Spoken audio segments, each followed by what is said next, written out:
Bonjour à tous. Bonjour.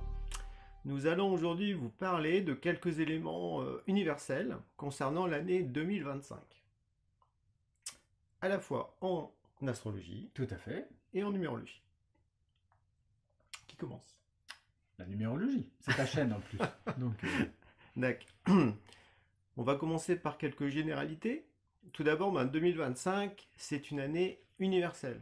C'est-à-dire que ça englobe globalement l'humanité et la Terre. Donc c'est quelque chose un peu comme un climat extérieur qui nous enveloppe, qui nous entoure, dans lequel on peut vivre des choses, soit être influencé positivement ou négativement, soit rejeter cette ambiance-là. En tout cas, c'est quelque chose qui va habiter, on va dire, globalement la Terre, mais plus, on va dire, les pays de culture chrétienne, parce que le 2025, en fait, c'est relié au calendrier chrétien. Même si voilà, les Hébreux, les Chinois, les musulmans ont aussi une base de calendrier qui est différente des nôtres, eh bien, 2025, ça tient compte quand même de la venue du Christ, et donc ça nous met dans une certaine ambiance. Donc les pays occidentaux sont plus, on va dire, impactés par ce climat universel. ouais, une atmosphère en fait. Une atmosphère. Une ambiance. Donc ça, c'est une ambiance extérieure. Ce que je voulais préciser, c'est que c'est différent de l'année personnelle, qui, elle, correspond plutôt à un rythme intérieur, en fonction de notre destinée. Et donc, au cours de cette année, eh bien, nous avons un rythme qui s'extériorise et qui va entrer en relation avec ce rythme extérieur. Donc ça se passera, on va dire, plus ou moins bien. Ça dépend si on a des affinités avec les principes de l'année 9 pour 2025. Mais dans tous les cas de figure, c'est un mouvement qui est comme complémentaire. Voilà. Et qui part toujours de notre date d'anniversaire. Exactement. C'est ce qui est singulier. Ça démarre pas forcément le 1er janvier, à moins que nous soyons nés le 1er janvier. Tout à fait. En fait, c'est un peu comme en astrologie, où la révolution solaire commence quand le soleil revient à son emplacement de naissance. Voilà. Bon, ça peut jouer sur une journée parfois. Hein. Mais en numérologie évolutive, en tout cas, on fait démarrer l'année personnelle le jour de l'anniversaire. Absolument. En astrologie, y a-t-il quelques généralités? Il y en a deux très grandes. Il y a ce que font les planètes dans l'année, je vais vous redire ça tout de suite, et puis il y a le grand événement qui, lui, est l'arrivée du nœud nord, ou nœud lunaire nord, dans le signe des Poissons. On avait déjà fait une précédente vidéo lorsque ce nœud nord était arrivé dans le signe du Bélier, il y a déjà donc environ 1 an et demi de cela. Et là maintenant, il a fait son périple, il a fait son travail dans le signe du Bélier, et là le 12 janvier, donc vraiment dès que l'année démarre, 12 jours après le début de l'année 2025, le nœud nord rentre dans le signe des Poissons. Donc ça sera un grand événement qu'on va pouvoir développer après. Tu voulais pas parler qu'il y a des planètes qui rentrent et qui sortent? C'est vrai. Alors il y a la danse des planètes. En fait, en astrologie, un peu dans l'idée du climat dont tu parlais, on regarde un peu ce que les grandes planètes, donc Jupiter, Saturne, Uranus, Neptune et Pluton, on regarde si elles changent de signe ou ce qu'elles font comme mouvement principal durant une année. Ça serait fastidieux de détailler chacune d'entre elles. Ce qu'on peut avoir en point commun, c'est que toutes, Jupiter, Saturne, Uranus, Neptune et Pluton, toutes vont dans le courant de l'année soit changer de signe, ils étaient dans un signe, ils changent de signe, ils arrivent dans un nouveau, ou bien soit ils vont aller faire une excursion dans un signe avant de revenir dans celui dans lequel ils sont actuellement, et puis un peu plus tard dans cette année-là, 2025, mais surtout en 2026, ils partiront dans le signe suivant. Donc en fait, cette idée-là, c'est qu'en fait, toutes les planètes changent de signe, momentanément, ou comment on dit directement. En fait. Directement et frontalement, si j'ose dire. Voilà. Ça, c'est assez rare parce que elles ont leur propre rythme. Des planètes comme Jupiter va mettre 1 an par signe, donc ça va vite. Mais Saturne met 2 ans et demi, Uranus met 7 ans, Neptune met 13-14 ans, et Pluton met encore plus de temps. Donc c'est pas obligatoire que dans une année, on arrive à trouver à ce qu'elles aient toutes changé de signe momentanément ou de manière plus durable. Ouais. Ça, c'est l'interprétation de ça, c'est simplement qu'il y a à la fois des choses qui se terminent, donc en lien avec l'année 9 dont tu vas parler, et puis il y a des choses qui s'initialisent, comme des graines qui se sèment en disant « Ah, il va se passer quelque chose, c'est pas encore prêt, mais on met déjà la graine ou la bande-annonce, et puis ça va se réfléchir ou pas, on va voir durant l'année 2025, et voir s'impulser frontalement et fortement en 2026. Mais ça, c'est une autre histoire. Intéressant. Voilà le climat. Un aperçu de climat, en tous les cas. Donc, 2025, d'un point de vue numérologique, c'est une année 9. Donc Plus 0, plus 2, plus 5. Oui. C'est bon, on est à 9. Ce qui veut dire que durant cette année 9, on va comme récapituler tout le cycle de 9 ans qui a commencé en 2017. Donc 2017, c'est 2 plus 1 plus 7. Voilà, Donc ça fait 10. Mais ça fait ça. 1. Je suis là pour la compta. Voilà. Donc 2019, c'est 2017. 2010. Non, je suis en 2000, 2017 à 2025. 2025, voilà, ça ça fait 9 ans. Mhm. Et donc ce qui est intéressant, c'est que comme c'est une année 9, eh bien chaque mois universel va garder son unité. C'est-à-dire que janvier, c'est le premier mois. Mhm. Donc premier mois plus année 9, ça fait 10, donc ça fait 1. Février, deuxième mois, 9 plus 2, ça fait 11, ça fait 2, etc. Donc ça veut dire que durant toute l'année, chaque mois va correspondre à son unité Singulière. singulière. Propre, ouais. Voilà. Et en même temps, ça va être comme un reflet de la précédente année 1. C'est-à-dire que janvier va refléter certains aspects de l'année 1, donc de 2017. Ouais. Février va refléter 2018.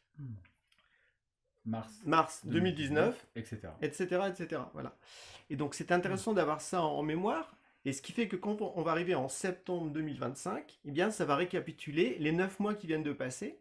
Donc Et les 9 années du coup. les 9 années, mais en même temps de ce qui s'est passé aussi en 2025. Ah oui. En plus. Tu veux dire septembre, il fera un peu coup double. Exactement. Il terminera le cycle des 9 ans et en même temps il dit je récapitule ou clôt quelque chose de l'année 2025 elle-même. Elle-même, voilà. Ok, d'accord. Ce qui fait qu'après octobre, novembre et décembre, eh bien on pourrait les mettre en analogie avec les futures années. Tac, tac, tac. Donc ça peut nous donner des indications, par exemple octobre, sur l'année 2026.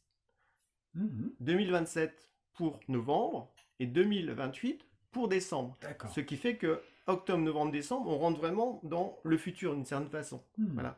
Et donc, il faudra voir ce qui se passe réellement dans le monde, parce que ça nous donnera des indications sur ce qui pourrait se produire en beaucoup plus grand, beaucoup plus large dans les 3 années qui suivent. Et tout ça d'un point de vue collectif, de cette ambiance collective. Exactement. Ouais.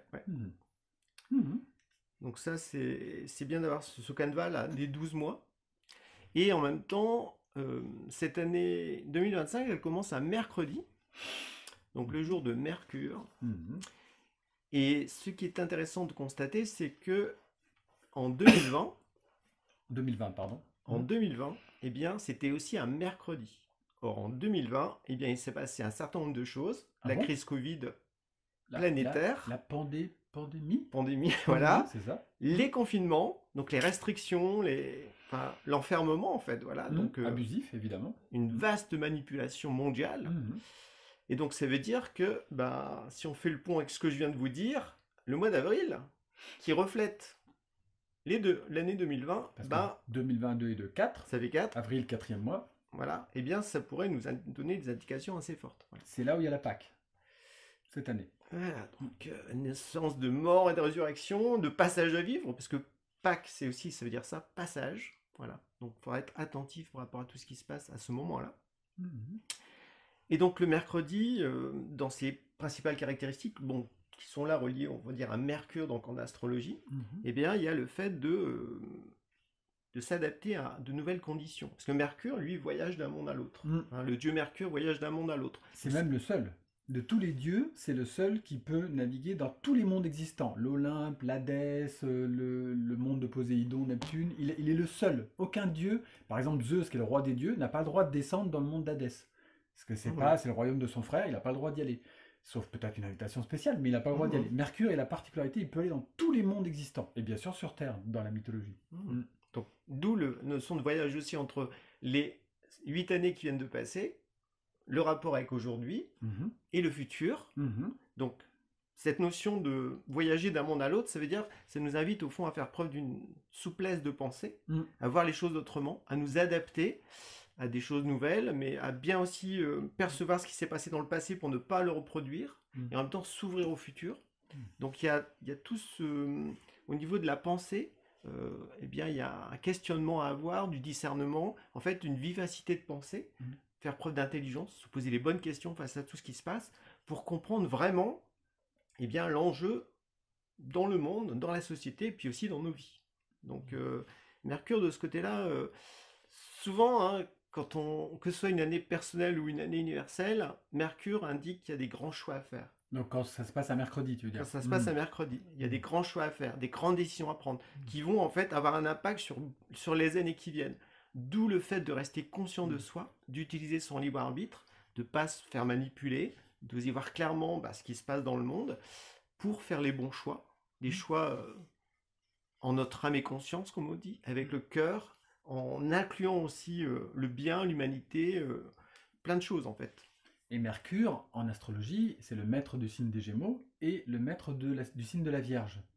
Et donc, quand on reprend 2020, qui a été évoqué tout à l'heure, qui était une année qui commençait un mercredi, jour de Mercure, eh ben, on peut dire qu'on a eu 2 fois Mercure d'un point de vue négatif. C'est-à-dire, Mercure, en analogie avec le signe des Gémeaux, peut être tout ce qui va être la duperie au niveau de la communication, au niveau des informations, au niveau des médias, des contre-vérités, comme il y a eu à l'époque, c'est-à-dire un bout de sondage, on dit ah ça a monté de tant de pourcents de ci, tant de pourcents de ça, que des informations soit confuses, soit mathématiques et donc vraiment liées au signe des Gémeaux, mais détournées, pour qu'en fait on puisse plus trouver la simple vérité basique. Et puis l'autre partie, c'est que Mercure est lié au signe de la Vierge, et le signe de la Vierge est lié à la santé. Je ne sais pas si ça se prête à commentaire, mais là, et le négatif, quand la Vierge est malheureusement détournée, c'est les forces scientifiques qui sont détournées au service de pouvoir ou au service d'un besoin de coercitif sur les gens et qui prend qui pense à la place des gens en leur disant là tu dois avoir peur de ça, là tu faut pas avoir peur de ça, et tout le Mercure devient un peu fou, détourné ou emprisonné. Enfin vraiment la caricature de l'année 2020. Avec Mercure aussi, on devait signer nos propres autorisations, vous vous souvenez? Oui, je m'auto-autorise d'aller sortir moi-même. Et Mercure, c'est les déplacements aussi. Et là, tu fais, non, on crée des papiers pour s'autoriser à sortir. Enfin, c'était une aliénation folle, quoi.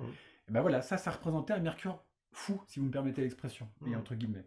Et bon, voilà, une année Mercure mercredi. Voilà, et là, en 2020, on s'est fait avoir d'une certaine façon. Le collectif s'est fait avoir parce que c'était nouveau. Ouais. Donc on a été saisi. Le collectif a été saisi. Aujourd'hui, c'est possible, en 2025, qu'ils nous rebalance ce genre de choses. Mais une autre version. Mais une autre version, bien sûr. Mais il ne faudra pas être dupe. Voilà, il faudra se poser les bonnes questions et voir que, il y a anguille sous roche quand même. Alors, c'est plus une anguille, là, c'est une baleine. Une anguille électrique. C'est ça. En tous les cas, il ne faut pas croire, les scénarios ne peuvent pas être les mêmes à chaque fois. Donc, ça peut pas forcément une histoire pandémique ou de santé, mais ça peut être une histoire de politique, ou ça peut être une histoire aussi de menaces de guerre, ou ce genre de choses, qui, là, pour faire peur. Voilà. Et donc, c'est vraiment le Mercure mal maîtrisé. Alors qu'en positif, Mercure, il amène à penser avec raison, avec justesse, à discerner, à trier, à dire ça c'est vrai, pourquoi c'est vrai, comment c'est vrai, d'où ça vient. Et grâce au questionnement, il est libre, en fait. Donc, c'est possible. Grâce aussi à ses sandales ailées. Oui. Donc, il faut trouver des baskets avec des ailes pour pouvoir prendre du recul face aux situations de la vie. Dans tous les cas, c'est vrai, puisque Mercure est lié aussi à l'humour. Donc, au fait de pouvoir prendre les choses de manière humoristique et théâtrale. Ouais. Mais le fait de s'élever, ça veut dire aussi se relier au monde spirituel. Se relier à sa destinée, donc se relier à quelque chose de plus grand qui n'est pas matériel, qui permet justement de voir les choses concrètes, matérielles, avec le point de vue de l'esprit. Et là, ça permet le décollement. Et dont la numérologie et l'astrologie sont des portes. C'est pas une panacée, mais c'est une porte pour pouvoir penser avec des symboles, pour pouvoir penser avec des nombres, avec des signes, avec des planètes, et du coup se rendre compte de la vérité qui est cachée derrière, en fait. Donc ça permet de ne pas être hypochondriaque. Non.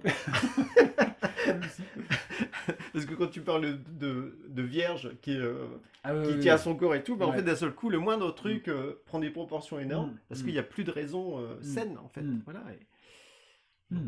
Voilà, donc c'était un développement pour vous dire une année qui commence un mercredi. Je suis pas qualificatif pour donner ça, mais c'est un grand choix en fait d'attitude qui se joue. Oui.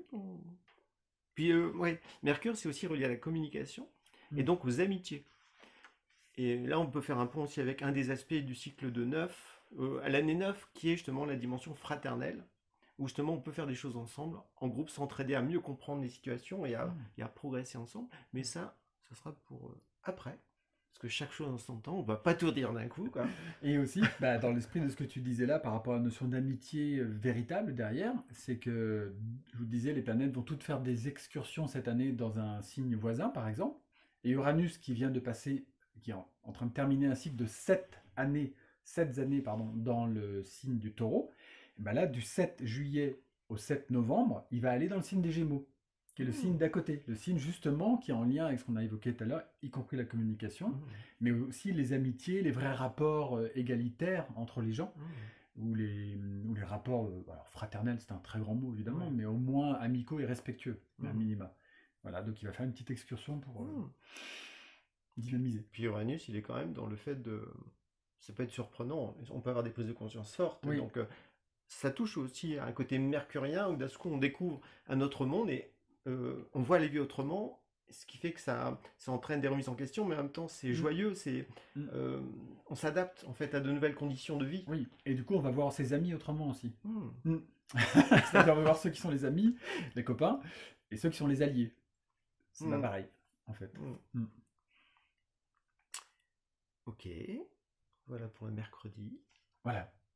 Donc n'hésitez pas, si vous avez des commentaires sur ça ou des questions en lien avec ça, n'hésitez pas à en poster aussi sous la vidéo, on essaiera d'y répondre. Parce que c'est important d'approfondir ça aussi. Et donc ce début d'année, tu nous as dit qu'il commençait avec l'entrée du nœud lunaire nord, ou du nœud nord, on va dire en plus court, dans le signe des Poissons, et le nœud sud dans le signe de la Vierge en face. Pour vous rappeler les nœuds lunaires et sans faire un discours trop long par rapport à ça, dites-vous que sur un thème astrologique, c'est un peu comme les grandes aiguilles de la montre. C'est-à-dire, ou un peu comme, plus exactement dans la boussole, ça serait l'image, c'est l'aiguille qui indique le nord de la boussole. Un nœud nord, quand on a une boussole, on est content parce qu'on a le nord qui nous est indiqué, on peut retrouver son chemin. Et le nœud nord, quand il va dans un signe, il nous dit, c'est là que se trouve la polarisation positive, la bonne direction à prendre. Et là, d'un point de vue collectif, puisque le nœud nord en Poisson, pour tout le monde, évidemment, après, si on est Poisson, ascendant Poisson, ou si on a tout un tas de choses de son propre thème, avec des planètes à cet endroit-là, on est plus directement concerné, ou si on est lié à la Vierge, qui est le signe d'en face, etc. Donc en fait, tout le zodiaque est concerné, on ne va pas faire l'article là-dessus.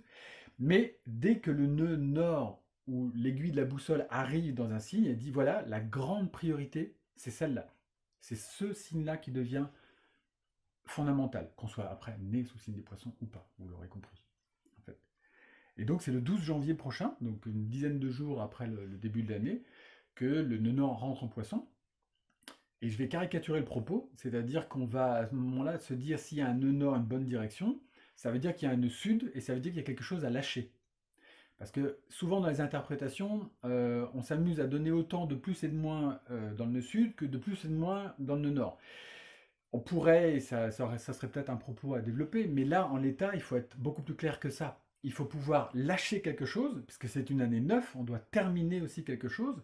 Et en plus, ce nœud nord, il rentre le 12 janvier dans le signe des Poissons, mais il ne sortira du signe des Poissons pour aller dans le signe suivant, pour lui, c'est le Verseau, que vers la mi-juillet 2026, donc dans l'année 1 qui suivra. Vous voyez, il sera à cheval sur l'année 9, qui va couvrir en entier, et sur la moitié à peu près de l'année 1. Et le temps qu'il est dans le signe des Poissons en année 9, c'est comme s'il disait, il faut surtout d'abord lâcher le nœud sud qui est en face dans le signe de la Vierge. Alors, si vous êtes né sous le signe de la Vierge, ne le prenez pas pour vous, ce que je vais dire, parce que c'est pas du racisme astrologique, parce que je n'en fais pas et ça n'existe pas, ce serait idiot. Mais le nœud sud en Vierge, la guérison qu'il doit faire, ou l'écueil qu'il peut y avoir au début, c'est que sa pensée va être par trop matérialiste. C'est la science a dit. Il y a tout autant de vérité que Google a dit.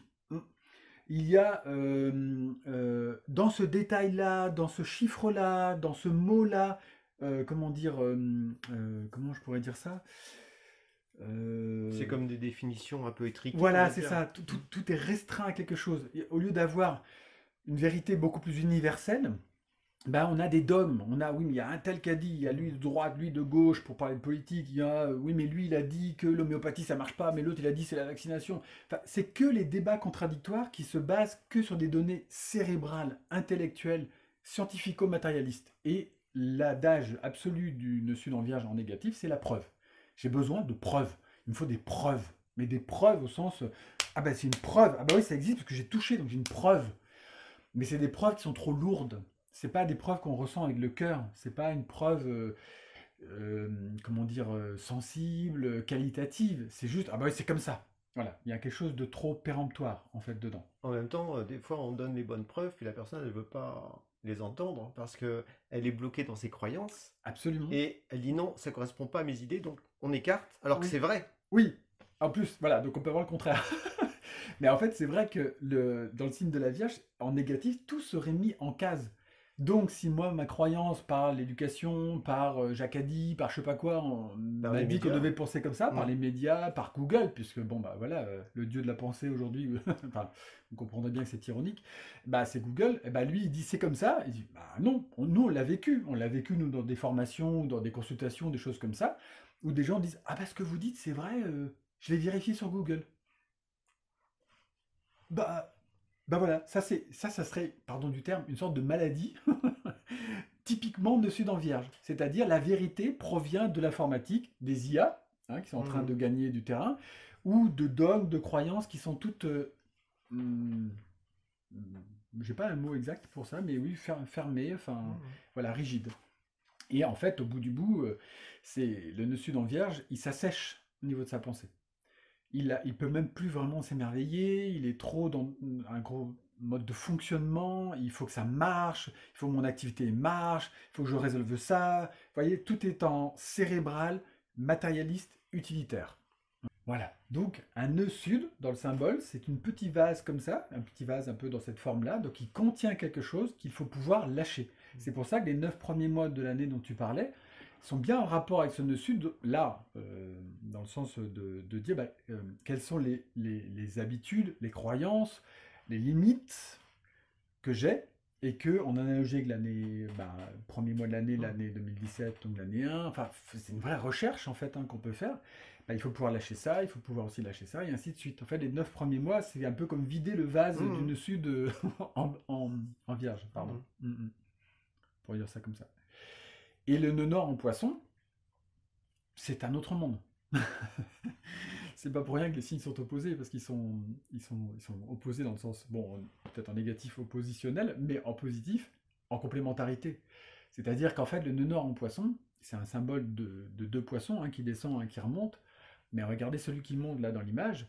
Le poisson qui monte, c'est un peu comme le saumon, le dauphin, vous savez, ce poisson qui momentanément sort de son milieu pour arriver dans l'élément air et avant de replonger. C'est très magnifique, puisqu'en fait, le nœud nord en poisson, ou le but du poisson, c'est en fait de sortir de sa croyance initiale, ou de ses conditionnements, ou de je suis comme ci, je suis comme ça, etc. Il doit sortir de ce carcan, passer dans un autre monde, y goûter. Ça peut être par exemple par la méditation, ou par des lectures inspirées, ou par l'étude de la numérologie, de l'astrologie, ou par la contemplation de la nature, enfin par des choses qui sont, et des références qui sont vivantes, ou qui sont qualitatives, et il sort du monde ordinaire pour aller dans quelque chose d'extraordinaire.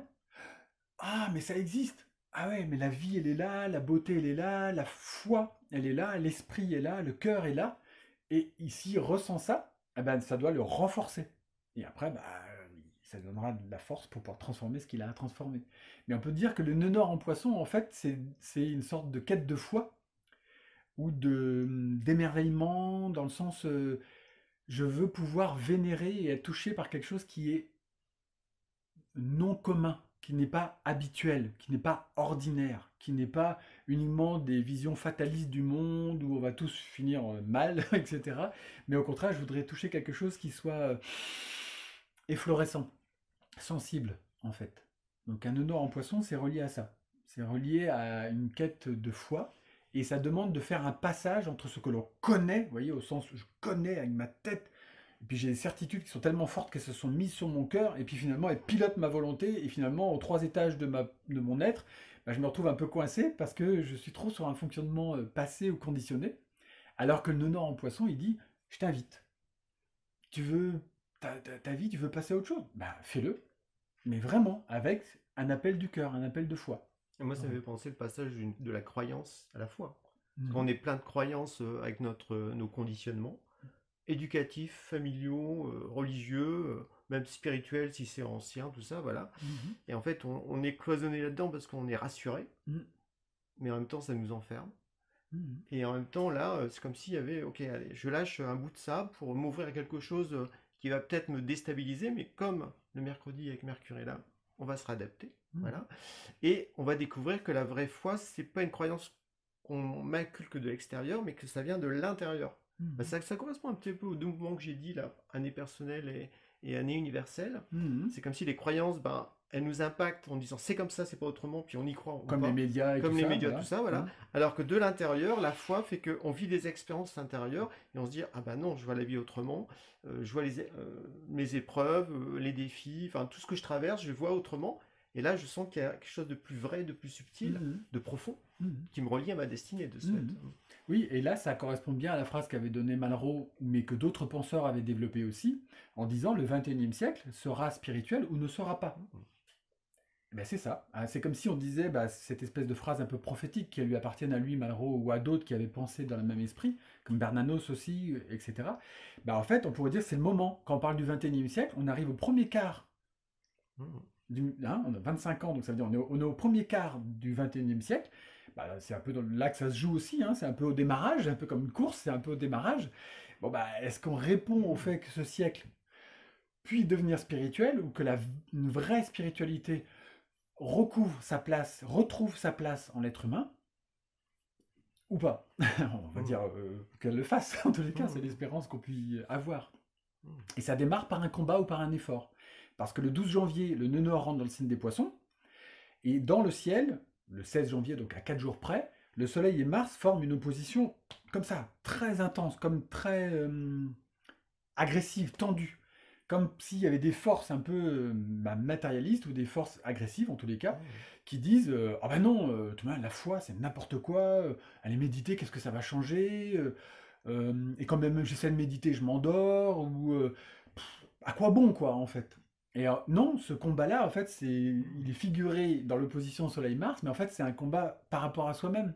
En se disant, même si un jour on estime, en faisant le bilan de sa vie, qu'on a chuté, qu'on s'est planté à plein d'endroits dans sa vie, ok.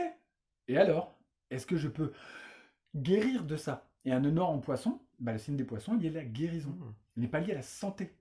La santé appartient au monde de la Vierge. La guérison, celle qui est vraiment une réconciliation entre son être suprasensible et puis la partie de soi qui est incarnée. Et que si les deux puissent communiquer, ou en tout cas s'entendre, ou qu'il y a un espace pour son être intérieur plus dans sa vie.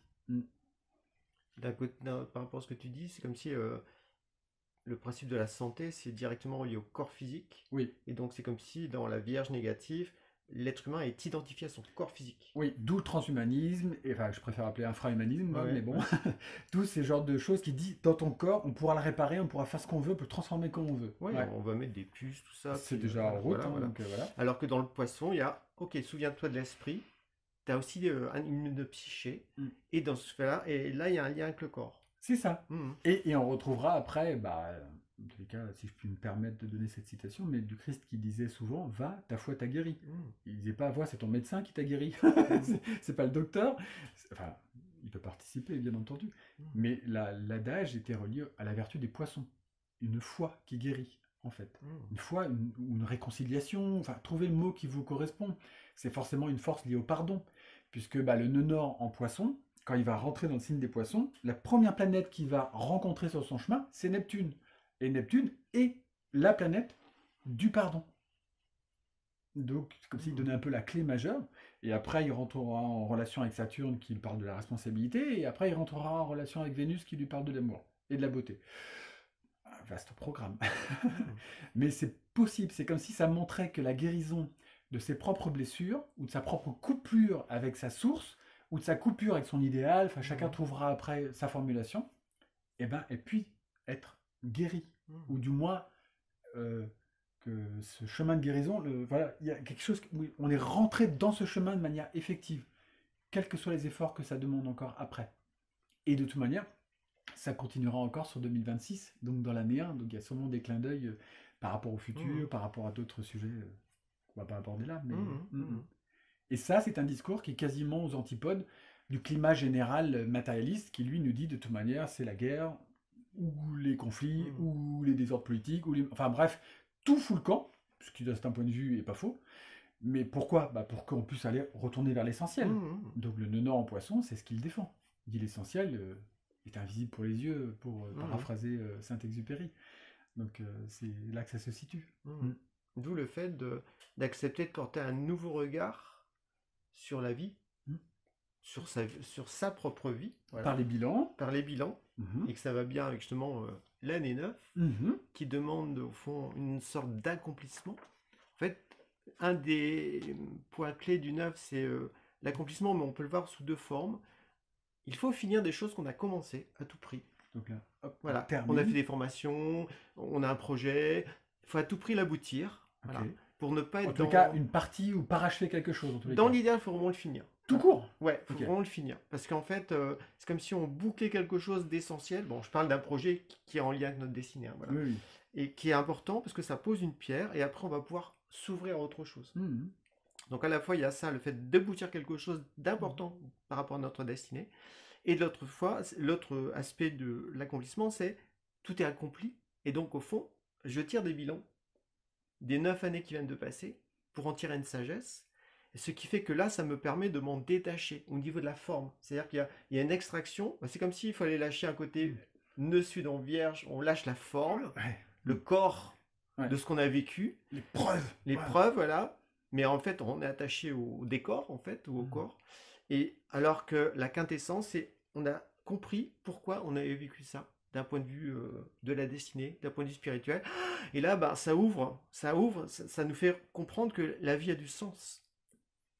Voilà. Et donc, on va dans le sens du nœud nord. Oui, et le nord en poisson, il va dans une notion de plus de paix aussi. Quelque chose qui, Oui, voilà, ça se pacifie. Exactement. En fait. Être en paix avec soi, avec son passé, avec les autres, avec Dieu aussi, avec sa destinée. Ok. Parce que justement, on a compris, on a posé et on a tiré des leçons. Voilà. Et ça, c'est dans le climat universel. Exactement. Après, chacun, on a nos rythmes Tout individuels. à fait.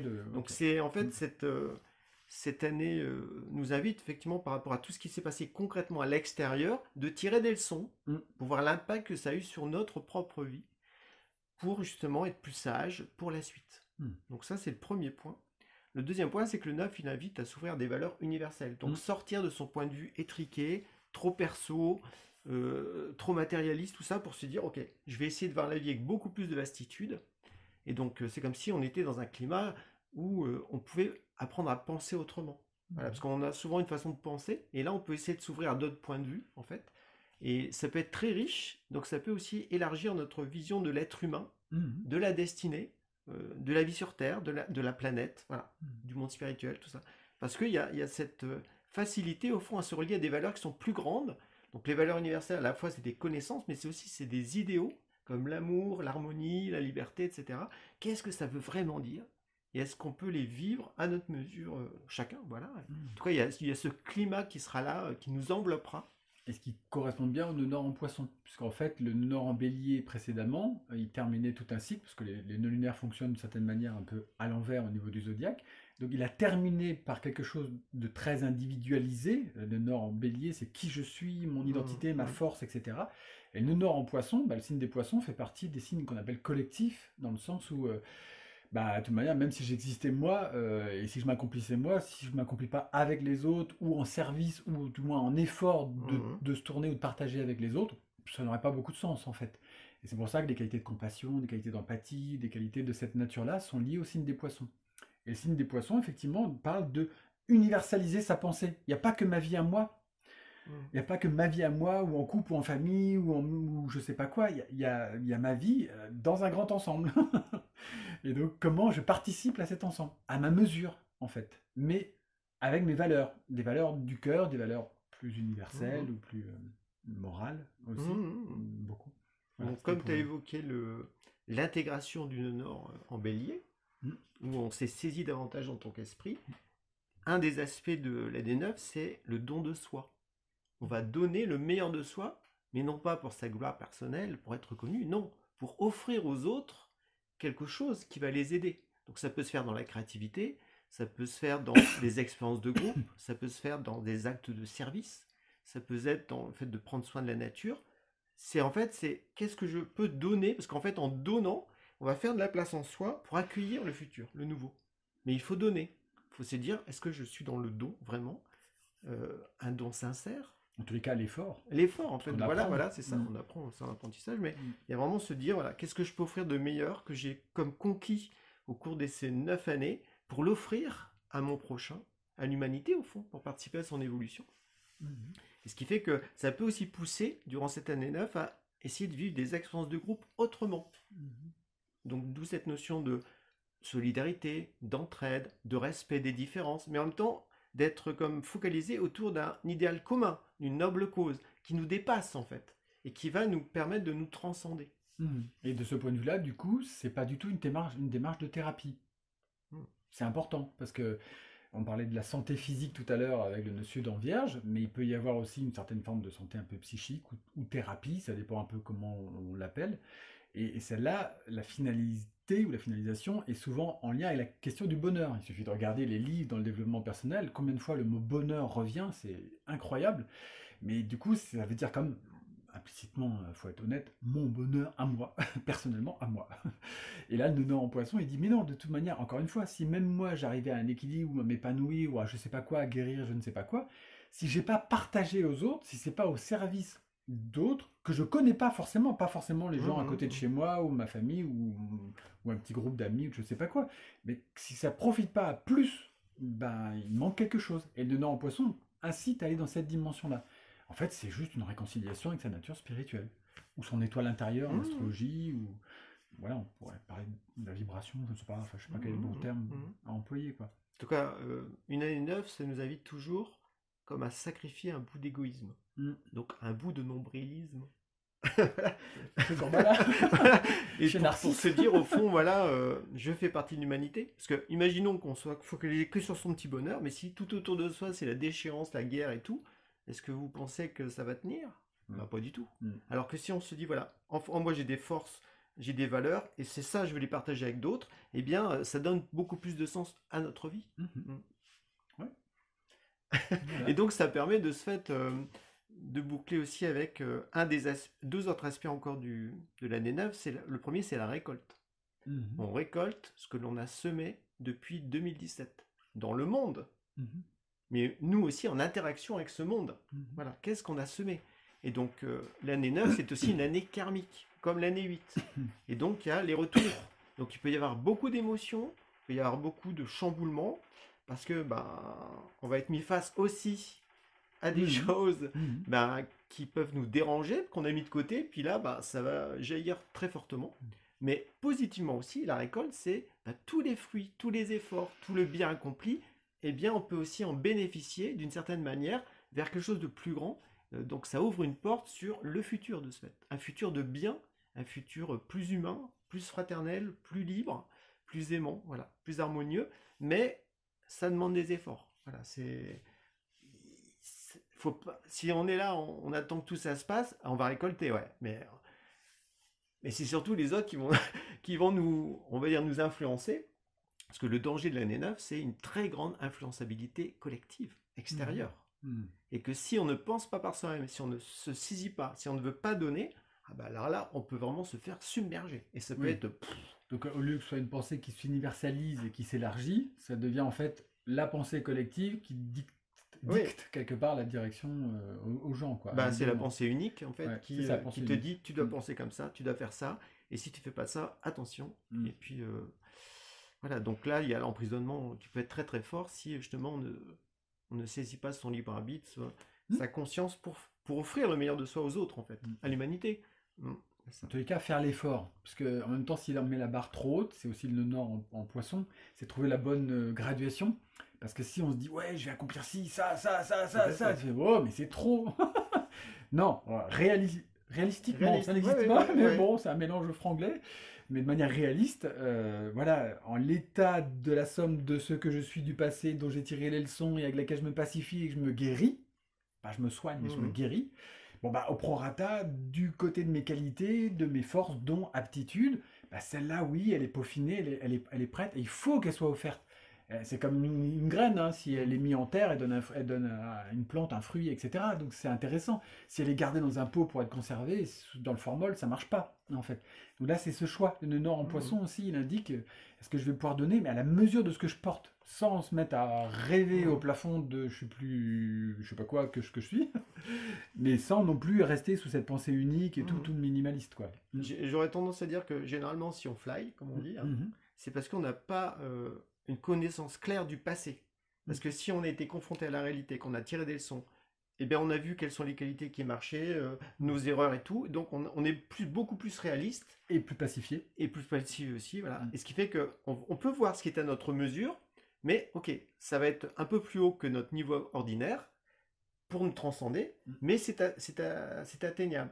C'est pas un truc gigantesque, puis en fait, ben, c'est un peu comme on voit des fois des prédictions pour l'année d'un tel, puis il y a un tas de choses, ça part dans tous les sens, puis après, si on faisait le bilan de se dire entre ce qui a été raconté et ce qui a été vécu, ben en fait, ça fait grand écart. C'est aussi pour ça que la manière dont on présente l'année 2025 n'est pas dans le registre des catastrophismes annoncés, avec tout le monde qui dit que ça va mal aller, etc. D'abord, c'est nourrir un égrégore collectif de fatalisme et de on va pas s'en sortir. Et en plus, c'est prouvé parce que Nostradamus a dit, Jacques a dit, et je sais pas qui d'autre. Donc, il y a un côté comme ça un peu pessimiste et puis qui veut quelque part maintenir dans le notion en vierge, dans des croyances d'échec, de surcroît. Et puis surtout, c'est une attitude pas forcément morale. Puisque, en fait, on le voit, quand des gens font des prédictions, ils disent tout. Oh, 2025, il va se passer ça, il y aura une crise politique, il y aura ça, il y aura ci, il y aura ça. Et puis, ils espèrent un peu taper dans le mille. Et puis, regardez, je l'avais dit. C'est quoi ça? Ce besoin de reconnaissance ou d'ego, je sais pas quoi, qu'il y a là-dedans, ça sert à quoi? La conviction, c'est d'aller dans une année neuve. Elle a des valeurs, elle parle de bilan, elle parle d'aller vers une pacification, elle parle aussi d'aller vers penser un peu à l'avance ce qui va advenir, etc. Donc, voilà, elle a une sagesse. Le nœud nord en poisson parle d'une guérison. Chacun à voir midi devant sa porte laquelle faire. Et c'est tout. Le reste du monde, de toute manière, va continuer soit de marcher sur la tête, et ça le regarde, mais c'est pas la peine de participer à ce cirque aussi dramatique, fataliste, impossible, impuissant, avec des informations contradictoires, pour pas dire mensongères, parce que c'est par des biais en plus pas possible, tellement c'est tronqué. Et tout ça pour dire, oh, vous êtes au courant des infos, mais elles n'ont quasiment pas de sens, les informations aujourd'hui. Donc il y a bien une sorte de respiration, fluidification, qui va bien avec mercredi aussi, qui est lié au mercure, au caducée, qui a ce symbole un peu de mouvement fluidique, et que le nœud nord en poisson dit, allez, je reprends une inspiration au sens peut-être à la fois respiratoire, mais aussi symbolique. Inspiration veut dire d'écouter ce qui est de ce monde intérieur ou du monde subtil, ou simplement silencieusement dans la nature. Et c'est déjà une belle œuvre, en fait.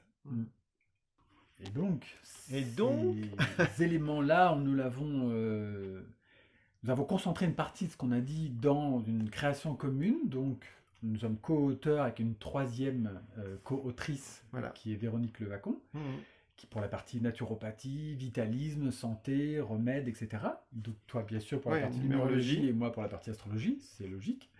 Et donc, on a créé pour 2025 un almanach qui s'appelle l'almanach de la nouvelle vie, en tous les cas, des efforts qu'on fait dans ce sens-là, et dans lequel on présente certaines des bases, soit qu'on a dit là en direct, mais bien d'autres encore, sur une notion d'écolieu, sur les saints et les saintes de l'année. On a revisité ces sujets-là, et dont le leitmotiv est « Soyons prêts pour 2025 ». Voilà. Alors, évidemment, on s'inclut. On n'est pas là pour dire aux autres d'être prêts. Si nous-mêmes, on a l'effort d'être prêts à faire. Donc, comme vous pouvez voir, là, il y a, je ne sais pas si vous voyez ça à l'écran, en tout cas, il y a un nautile en transparence, donc, qui a la forme du 9, pour l'année 9. Voilà. Et donc, dedans, vous retrouvez à la fois, en numérologie, les... Oui. Vas-y. Je vais montrer un petit peu. Tu montres un peu. Les mois universels. Donc, chaque mois, il y a une certaine ambiance. Donc, c'est bien détaillé. Tout comme, voilà, par exemple, pour le mois de janvier, par exemple, il y a un aperçu où on voit l'explication du mois de janvier et puis son côté pratique aussi, bien sûr, pour mettre ces dates à côté. Vous avez aussi toutes les nouvelles lunes et toutes les pleines lunes qui sont assez bien détaillées, avec une carte du ciel visible. Par exemple, comme voilà, ceci, donc, pour vous donner un exemple. Donc, ce qui fait que quand vous goupillez de ces différentes informations, eh bien, c'est intéressant parce que quand Marc a travaillé sur l'astro puis moi en numérologie, on ne s'est pas concerté, et quand on a échangé un peu nos textes, on s'est dit « Oh là là, ok ». Effectivement, il y a des points clés dans l'année. Voilà, donc on voulait découvrir particulièrement pour le mois d'avril, sans trop dévoiler, mais bon. Et puis c'est aussi un almanach dans l'esprit aussi du nœud en poisson ou du côté année 9.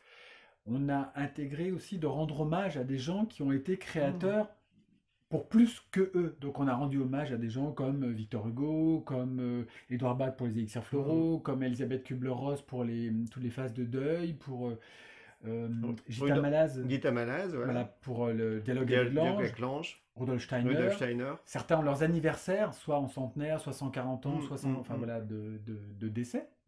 Et c'était important en fait pour nous pour dire, voilà, un écho de l'année 9, il y a des gens, ils ont participé au monde, à leur échelle. Et ils l'ont déjà fait, donc on n'a pas besoin de faire pareil. Mais Ouais, ils nous montrent que c'était possible, voilà. en fait. À notre mesure aujourd'hui, que pouvons-nous faire justement pour participer à l'évolution? Voilà. À notre mesure, toujours. Voilà. C'est donc, vous pouvez vous le procurer directement en nous contactant. Voilà, c'est ce qu'il y a de mieux à faire. Vous aurez le bon de commande, les coordonnées dans le descriptif. Voilà. Et puis, si vous avez des questions, encore une fois, par rapport à ce qu'on a abordé, voilà, justement, questionnez-nous, partagez cette vidéo aussi, parce que c'est une manière aussi de donner d'autres points de vue, des points de vue alternatifs par rapport à de toutes sortes, je ne commenterai pas plus. Mais voilà, partagez vraiment, et puis on espère que ça vous aura rendu service pour préparer l'année 2025 qui est émergente. Oui, qui va être importante. Donc, soyons prêts. Soyons prêts pour 2025. Tout à fait. Merci. Bon, merci de nous avoir écoutés. Nous vous souhaitons une bonne année. Bye. Bye.